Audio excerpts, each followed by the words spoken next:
Welcome back after the short break.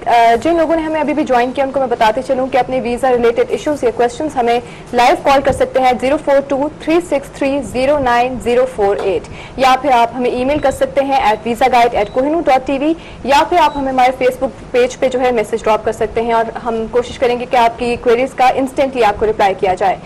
Ji sir, हम continue करेंगे EB5 को again. जी हाँ, हमने डायरेक्ट जॉब्स की बात की कि जो डायरेक्ट इन्वेस्टमेंट होंगी वो इसमें आती हैं। Indirect jobs are those jobs shown to have been created collaterally or as a result of capital invested in a commercial enterprise affiliated with the regional center by an EB5 investor. A foreign investor may only use the indirect job calculation if affiliated with the regional center. अब regional centre जो है basically वो उनके वो processing areas हैं और processing centres हैं जिन्होंने ये सब करना है। तो जो लोग बाहर से इन्वेस्ट कर रहे हैं, फॉरेन इन्वेस्टर्स हैं, उनके लिए बेस्ट तरीका यही है कि वो इस इनडायरेक्ट रूट से जाएं थ्रू द रीजनल सेंटर्स जो है वो जो पहला प्रोसेसिंग भी सारी होगी वो उसी में होगी ज्यादा। Investors may only be credited with preserving jobs in A troubled business, यानी अगर कोई मुश्किल वाले हैं तो उसका उनको अगर वो उनको उसमें इन्वेस्टमेंट करते हैं तो वो शायद ज्यादा उनको उसका दिया जाएगा फायदा दिया जाएगा। जैसे ऑस्ट्रेलिया के लिए या कनाडा के लिए शॉर्टेज ऑक्यूपेशन लिस्ट की बात होती है, इसी तरीके से यूरोप में मुख्तलिफ जो कंट्रीज हैं उन्होंने अभी इमिग्रेशन देना शुरू की है। तो उन्होंने ये नहीं किया कि आपने कंपनी अगर फॉर्म कर ली तो आपको, बल्कि सर्टेन एरियाज हैं कि उन एरियाज में अगर आप काम करेंगे और उनमें आप इन्वेस्टमेंट करेंगे आपको रिस्ट्रिक्ट तो आप, हाँ जाहिर है, अब जैसे हम पाकिस्तान में चाहेंगे कि पाकिस्तान में वो काम हो जैसे पेट्रोलियम के शोबे में हम करना चाहते हैं, गैस एंड माइंस के शोबे में करना चाहते हैं, टूरिज्म में करना चाहते हैं। इसी तरीके से इंसेंटिव्स की बात होती है कि सर्टेन एरियाज में क्या इंसेंटिव्स हैं, उसके हिसाब से ये सारा बनाया गया वहां पे भी। A troubled business is an enterprise that has been in existence for at least 2 years and has incurred a net loss during the 12 to 24 months period prior to the priority date on the immigrants investors form 1526. The loss for this period must be at least 20% of the troubled business net worth prior to the loss. इसकी details आपसे जानते हैं, but फिलहाल एक caller line पे। अस्सलाम वालेकुम। अस्सलाम वालेकुम जी, कौन बात कर रही हैं, कहाँ से? मैं मिसेस अथर बात कर रही हूँ लाहौर से। जी मिसेस अथर, क्या क्वेश्चन है आपका? जी, मुझे कनाडा इमिग्रेशन के बारे में पता करना था, पूरी मतलब एक सीक्वेंस पता करना है मुझे, किस तरीके से अप्लाई करना है। मैं असल में मैंने मास्टर्स किया है कराची यूनिवर्सिटी से, लेकिन मेरे हस्बैंड इंटर है, इधर एक प्राइवेट फर्म में वो एक अच्छी डेजिग्नेशन पर है। तो मुझे जरा थोड़ा सा ये गाइड मतलब आप करना अच्छी कितनी इसकी फीस है, मेरे 2 बच्चे भी हैं। अच्छा। और मतलब कि मैं क्या वे लूँ, मेरे एक भाई भी वहाँ पर है कनाडा में और एक मेरी सिस्टर भी है वहाँ पे।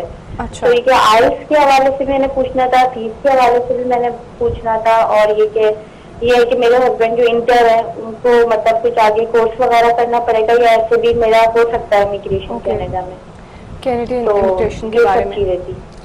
चलिए ठीक है, thank you so much for calling in. आपके क्वेश्चन का हम आंसर देते हैं जी। हाँ, इनके लिए सारा ये है कि जैसे हम सब जो कनाडा में या ऑस्ट्रेलिया में या न्यूजीलैंड में कहीं पे भी इंटरेस्टेड होते हैं तो उसके लिए हमें नाजरीन से ये गुजारिश करते हैं कि आप हमें visaguide@kohinoor.tv पे लिख भेजें कि आप इंटरेस्टेड हैं।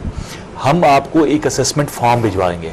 अच्छा। उस असेसमेंट फॉर्म में आप अपना और अपनी फैमिली का क्वालिफिकेशन से लेके सर्कमस्टेंसेस तक का सब डेटा उसमें आ जाता है और उस डिटेल की बुनियाद पे हम ये असेस कर पाते हैं कि वेदर आप एलिजिबल हैं।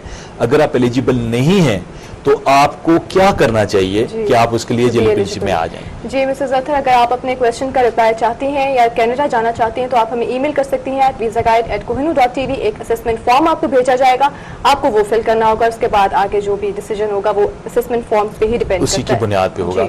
वैसे ये भी हम नाज़रीन से शेयर कर देते हैं कि अभी तक हम पिछले तकरीबन 4 हफ्ते से कैनेडियन हाई कमीशन के साथ और कैनेडियन गवर्नमेंट के साथ कुछ लोगों की नहीं बल्कि काफ़ी लोगों की ये क्यूरीज थी कि उनको नहीं पता कि उनके केसेस का क्या बन रहा है। अच्छा। उनके केसेस और बाज़ लोगों के 3-3 साल से डॉक्यूमेंट्स जो हैं वो कैनेडियन गवर्नमेंट के पास हैं अच्छा। और उनको रिस्पॉन्ड नहीं किया जा रहा, उनको बताया नहीं जा रहा कि उनके केसेस की क्या पोजीशन है। अभी तक हम भी अनसक्सेसफुल हैं, इसलिए कि हम इसका जो एथिकल वे है उसको इख्तियार कर रहे हैं। हमने कैनेडियन हाई कमीशन को लिखा, हमने फॉरेन ऑफिस से रब्ता किया हुआ है।